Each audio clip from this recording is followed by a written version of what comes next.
your father and your uncle were also involved in wildlife conservation. What was it like growing up in an atmosphere like that? I think it was very privileged. I feel very privileged to have grown up in Ranthambore under their sort of tutelage. My father, my uncle, as well as Singh Rathore, who was the park director at the time.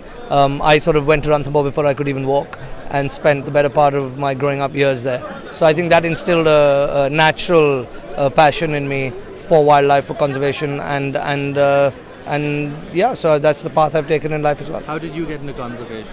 Well, I grew up there, and one of the first conservation projects I did was raising money for a village school of a village that had been relocated from the park. So I did that when I was 11. I used to go around a lot of field trips with the Ranthambore Foundation when they were doing medical work and other activities around Ranthambore National Park. Subsequently, went into tourism and felt that what we do is a different sort. It is responsible conservation tourism where we give back. It's not just about the art of living, but the art of giving as well.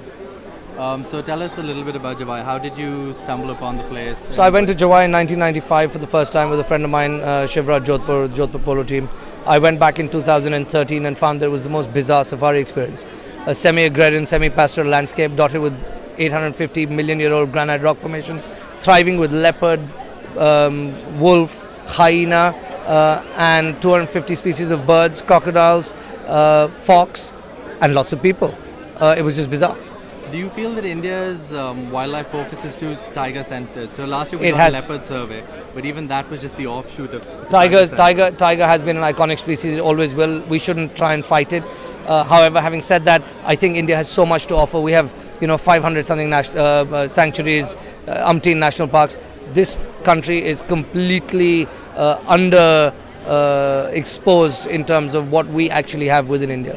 Do you think that a lot of people don't get behind conservation causes because it's too far removed from their reality? In that hope, do you feel a book, for example, like the Jawai? And the book as well as tourism, until you actually go and experience it, you're not going to really love it, and you're not going to know whether you love it. And if you do love it, that's when you're going to protect it.